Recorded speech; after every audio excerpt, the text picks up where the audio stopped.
I just walked in. I'm the richest nigga. Let's go bed for bed. I'm the man. I said. Alright, let's go. December, January-ish time frame. Everything kind of just takes a pause tactically.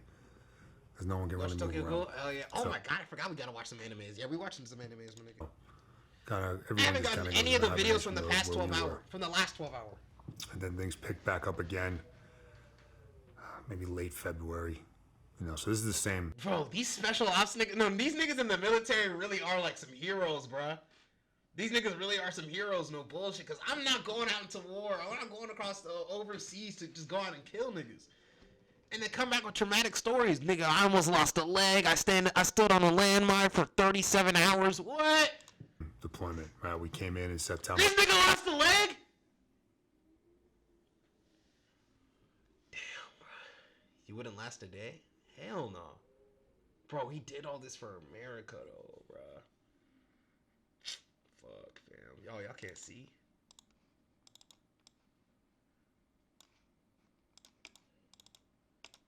Of 12. Now we're in February going into March of 2013. And we got...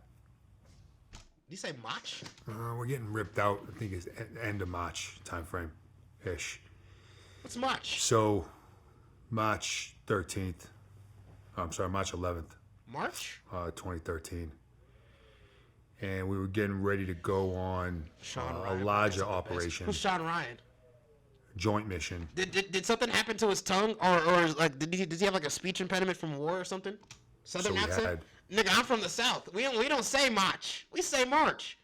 How South is he? Where in South is he in hell?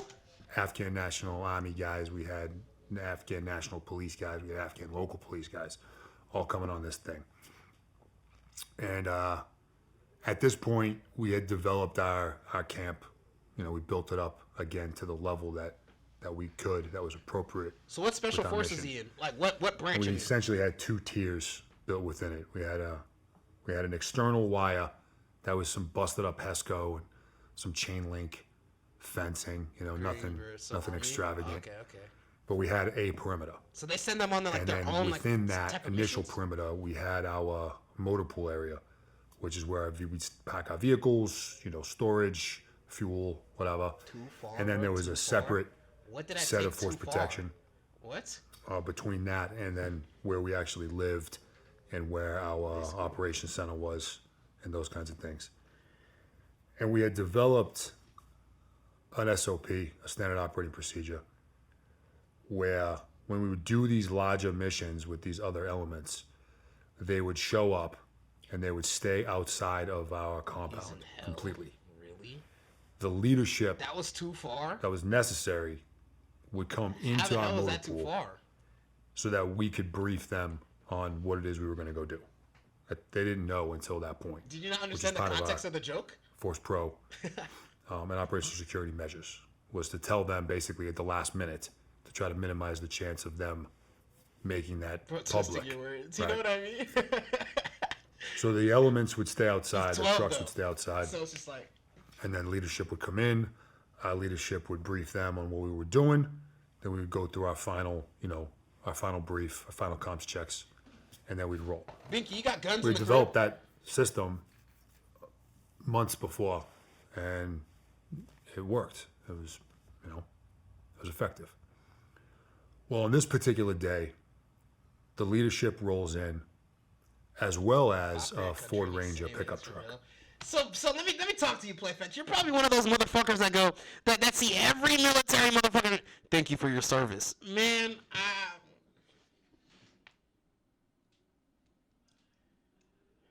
I really do appreciate you I appreciate what you do for our country. But I'm not shaking your hand, looking in your eye. Thank you for your service, especially if every motherfucker around me has already said it. But I do appreciate you for what you're doing. A nigga like me, I can stream right now because of niggas like him. You know what I'm saying? That has a truck-mounted PKM machine gun on the back of it. Truck rolls in. And you can literally say that about any profession. 2 dudes in it. You can be like, you're really gonna sit here and tell the teacher, tell your teacher that taught you how to read, you're from hell? What the fuck are you talking about? What? just because he fought for America doesn't say that doesn't mean I can't get off a quick joke on him. You know what I'm saying? This nigga probably godly at back shots, hitting it from the back like this, one leg. He got a strong ass leg. You know, it's humor. And immediately I see it. And I know that this is a violation of SOP. So I'm immediately annoyed. Like, these guys, you know. I'm at a crossroads. On one side, I err on the side of security. Oh shit! And I addressed that problem right there and then. Going to kill motherfuckers and get PTSD. Either directly walk up to the dude that drove the truck in and say, "Hey, get your truck out with the other vehicles," or talk to my team sergeant, talk to my captain. Am I not nice to you? How am I not nice? And then they address that through their chain of command. Who have I ever been mean to? One way or another, I address that right there and then. So I err on the side of security. The other option is to err on the side of rapport and relationships. So, okay. Here you go, Oliver. When people make jokes about autistic people or people with Down syndrome, gay people, black people, white people, Asians, Indians,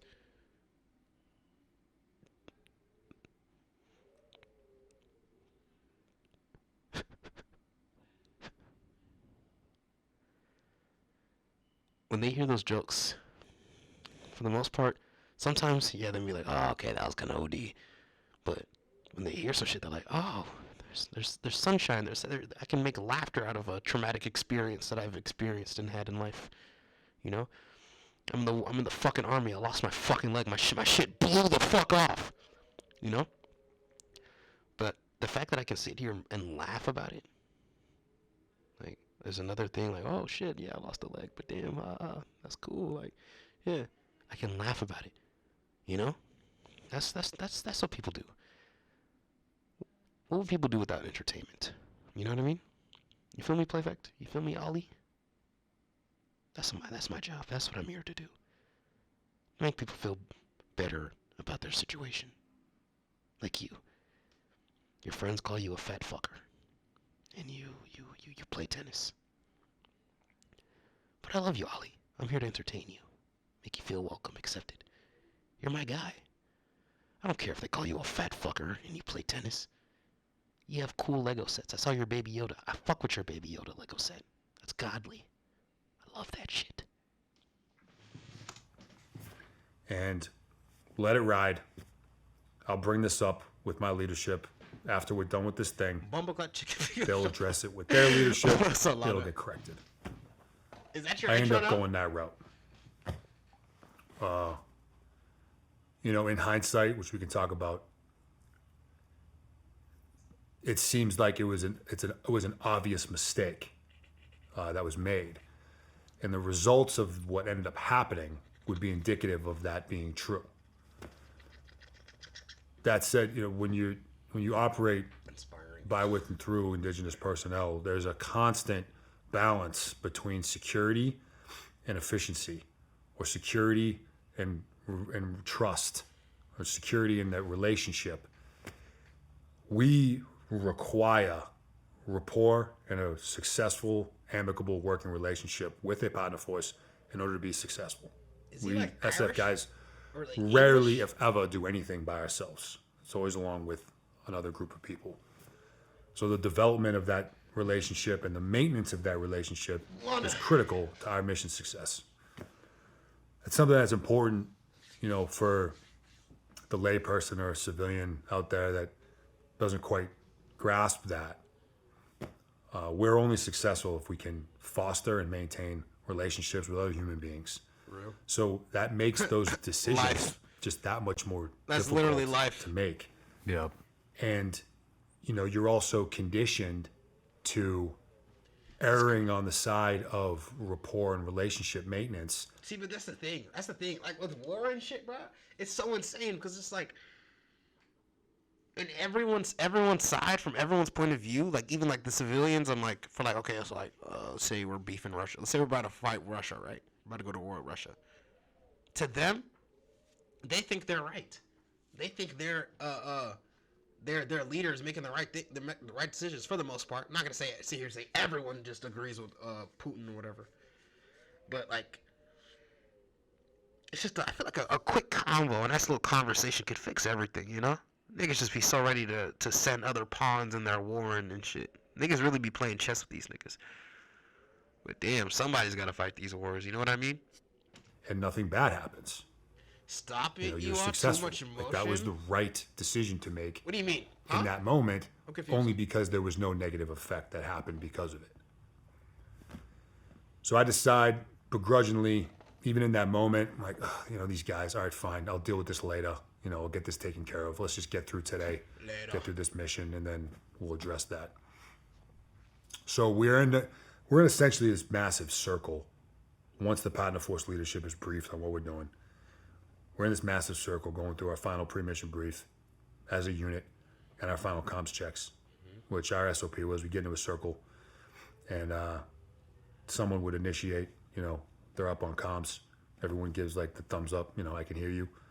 And then just go around in a circle. Everyone's just checking their comms. Everyone good, good, good. Well, it gets to me. And, you know, I'm like, Bravo 2. And they're like, good. So I know my comms are up. I can hear them. They can hear me. And being the somewhat insubordinate soldier, lack discipline, I turn and start walking towards my truck, which is behind me. Truck's running. I start walking towards my truck. As the comms checks are continuing, and as I'm walking away from the group, is when I hear the rounds crack off for the first time.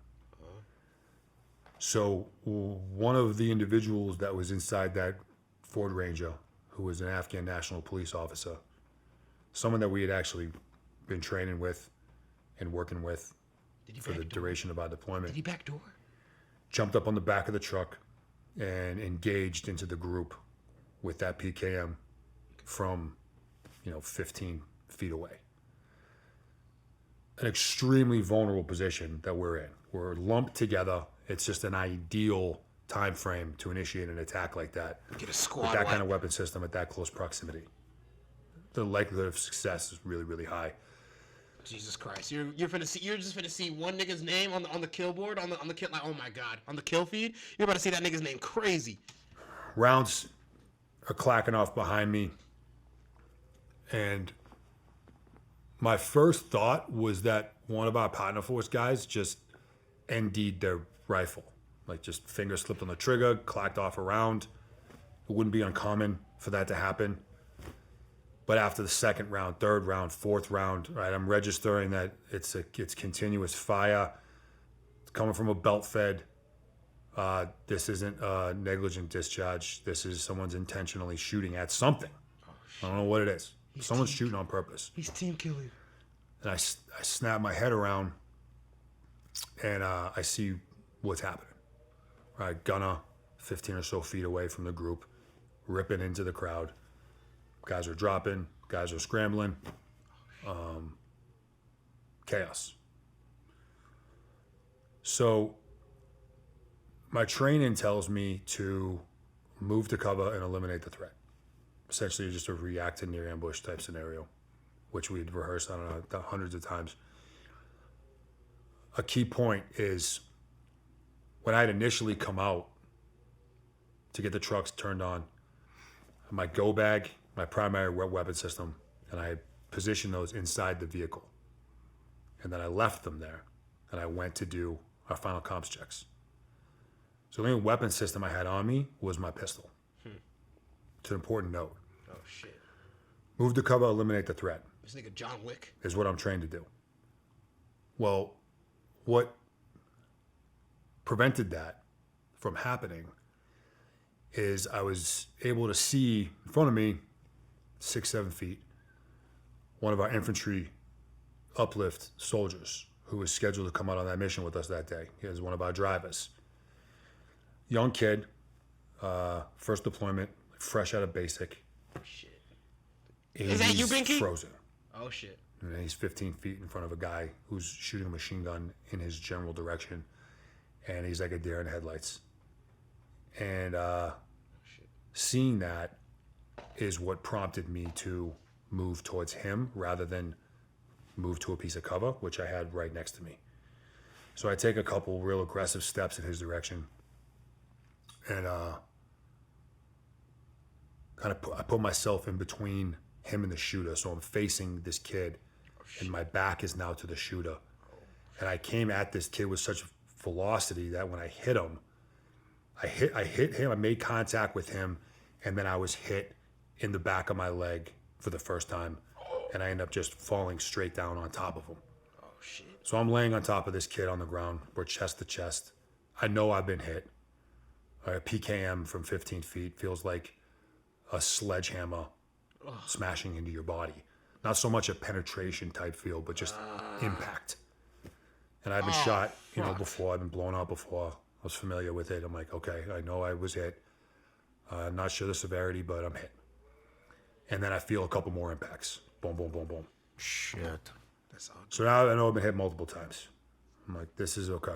This is different than the times before. So when niggas complain, oh my god, I got a hit marker. Oh my god, hit markers? Yeah, nigga, this shit real. Already. I drag myself and this kid 4 or 5 feet. Wasn't very far for us to get behind the corner of another one of the vehicles that was parked right there. Just a shade of cover. So I drag him and myself, whatever it was, 4, 5, 6 feet. And shooter's still engaging. I go to grab my rifle, instinct, and it's not there. Oh, shit. One of my teammates who had also been hit was down right next to me. His rifle was on the ground right next to me. So I grab his rifle, I put that in action. Hold X. I take a couple horribly placed shots at this shooter. And then one of my teammates came in and eliminated that threat. So the primary threat has been eliminated, but we're now receiving rounds and rockets from outside of our compound. So this was a coordinated attack that was initiated by this insider attack. Well, I'm in no position to address the incoming rounds from outside of our compound. So I move into my next course of action and I check this infantry soldier that I'm still basically laying on top of. He's in shock, pale, Damn. but no holes in his body. Seen a ghost. He's breathing. He's just frozen. Frozen, my nigga. Okay, he's okay. So now let's see what is going on with me. So I roll over and I rip what's left of my pant leg open, Tie it. and my right leg is just fucking mangled. And it's just like hammered meat and tissue and exposed bone. Damn. The docs estimated that it was at least 4 rounds that hit my right leg. Hey everybody, I'm Sean Ryan. Click here to subscribe to the Sean Ryan Show YouTube channel for the What the fuck? So does he just interview like former soldiers or whatever? This is low-key kind of cool. Bro, what? Bro, what the fuck? Everything? Bro, this is low-key kind of tough, bro. Yo! I'd low-key watch this nigga. Hold on. All them boys be hating. Why? Because we let them. Fuck it, bitch, we pass them. Free my brother, he locked in the dog pound. Try to get him to the top, but you won't make no sound.